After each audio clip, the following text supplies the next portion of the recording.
Picture the unluckiest day in human history. Now, stretch it out over 2 hours and 40 minutes and put it in the middle of the ocean. That's the Titanic.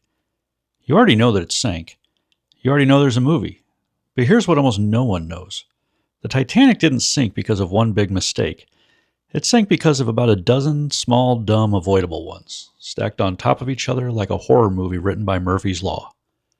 By the end of this video, you'll know why turning the wheel might have been the actual fatal mistake, why the lookout was basically blind that night, and why a ship close enough to save everyone just didn't. Let's go back to April 1912.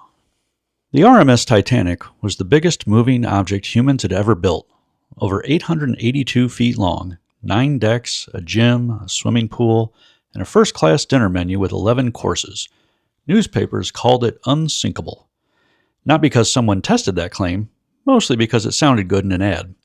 And here's the part that should sound made up, but isn't. The ship's fate might have been written 14 years before it was even built. You see, back in 1898, a novelist named Morgan Robertson wrote a book called Futility. It's about a massive, unsinkable ocean liner called the Titan. It hits an iceberg in the North Atlantic in April and sinks because there aren't enough lifeboats. That's not a summary of the Titanic. That's the plot of a novel written before the Titanic was even a blueprint. Robertson wasn't psychic. He just understood that shipbuilders were getting cocky, cutting lifeboats to save space and money. He guessed the outcome. He just didn't know he'd guessed it exactly. And speaking of guessing right, some very famous people had tickets for that first voyage and backed out. Milton Hershey, the chocolate guy, he had a reservation and didn't sail. Guglielmo Marconi, the inventor of the radio. I'm confident that I pronounced that first name wrong, by the way. The same radio that the Titanic desperately needed later also skipped it. So before the ship even left the dock, we've already got a predicted disaster and a guest list of people who dodged it. And that's just the warm-up. April 14th, 1912. Cold, calm, moonless night. The Titanic is steaming near full speed through the North Atlantic. And this is where it stops being bad luck and starts being negligence. The ship's crew had been warned, not once, not twice.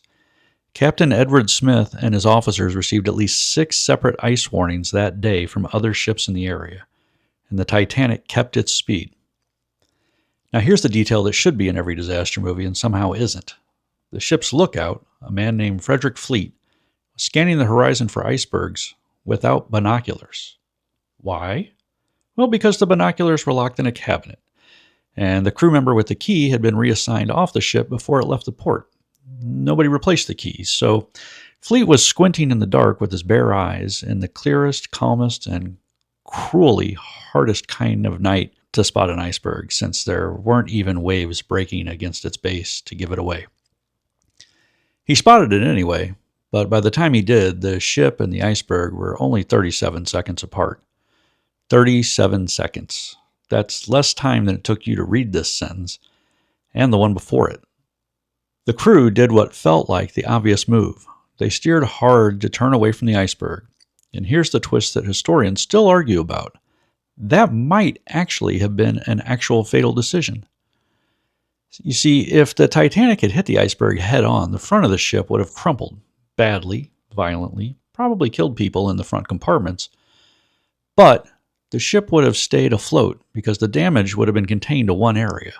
Instead, turning caused the iceberg to scrape against the side of the hull, popping rivets and slicing open multiple compartments in a long gash below the waterline.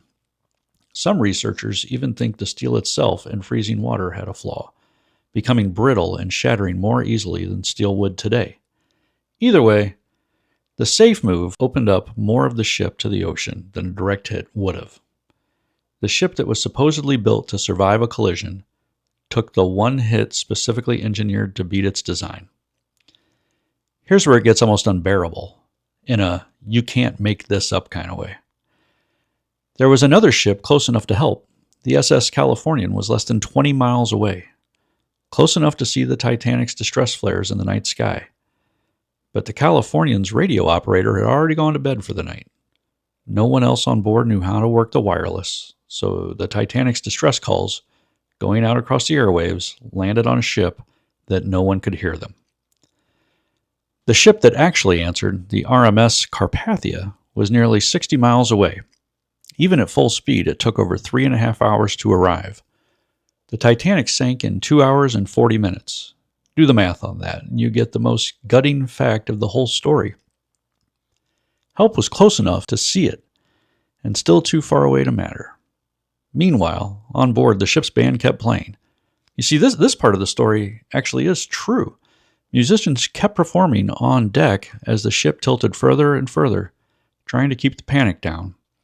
And there weren't enough lifeboats for even half the people aboard, because the shipbuilders had followed outdated safety regulations that were written for a much smaller ship decades earlier. Nobody had bothered updating the math for a boat of this size. Fast forward to 1985.